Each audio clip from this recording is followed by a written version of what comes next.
नमस्कार, आप देख रहे हैं आप दी टुडे और मैं हूं आपके साथ वैशाली। आइए रुक करते हैं आज की खास खबर पर।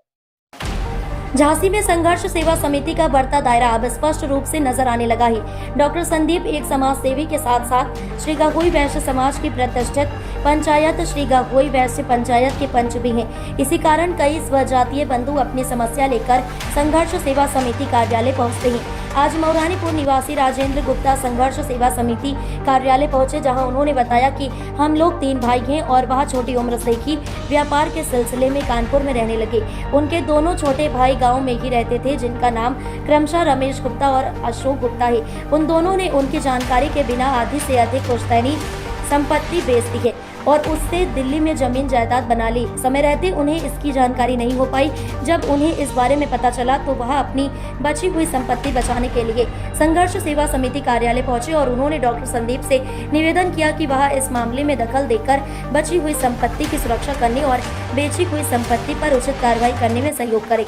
इस विषय पर डॉक्टर संदीप ने कहा, आज के समय में सगे रिश्ते भी संपत्ति के आगे कमजोर होते दिखाई दे रहे हैं। परिवार में इस बात का अधिकांशतः सबसे बड़ा खामियाजा बड़े भाई को ही भुगतना पड़ता है। बड़ा भाई एक पिता के रूप में अपनी भूमिका का निर्वहन करते हुए इतना व्यस्त हो जाता है कि अन्य लोग उसका शोषण करने लग जाते हैं। रमेश गुप्ता जी ने अपने अनुजों के लिए एक पिता की तरह भूमिका का निर्वहन किया है। उनके साथ हुई यह घटना निंदनीय है। संघर्ष सेवा समिति रमेश जी के साथ खड़ी है। अब तक उनकी जो भी जमीन बेची गई है उस पर जल्द से जल्द कानूनी कार्रवाई अग्रसरित कर दोषियों के खिलाफ कठोर से कठोर कार्रवाई की जाएगी।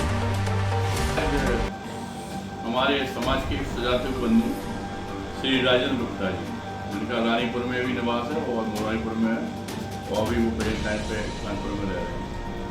आपके 2 भाई हैं, एक तो रमेश गुप्ता है और एक अशोक गुप्ता है।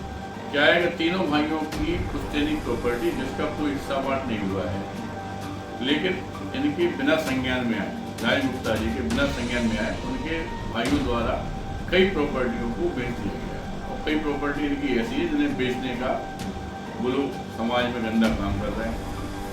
हमारा रानीपुर के लोगों से निवेदन है, मौरानीपुर के लोगों से निवेदन है कि इस तरह के लोग जो अपने स्वार्थ के लिए वास्तविकता में भाई से भी बेमौसता करने में नहीं चूकते, इन लोगों के खिलाफ संघर्ष सेवा समिति एक जंग चूंकि कर रही है और उन हर आदमी का साथ दे रही है जो वास्तविकता में परेशान है, क्योंकि सत्य जहां है वहां पर संघर्ष सेवा समिति है। मैं डॉक्टर संदीप रावगी श्री गहोई वैश्य पंचायत पंच झांसी, जो कि भारत भर की सबसे बड़ी समाज है, उसका मैं पंच हूँ और सुजातीय बंधुओं द्वारा मेरे कार्यालय पे जो अपमान हुआ है उनके द्वारा जो आपत्ति सुनाई गई है, वास्तविकता में मैं उससे बड़ा दुखी हूँ। मेरा रानीपुर मौरानीपुर के निवासियों से यह निवेदन है कि जब तक इन भाइयों का बंटवारा ना हो जाए तब तक इस प्रॉपर्टियों को ना खरीदा जाए और कोई भी यह गंदा काम करता है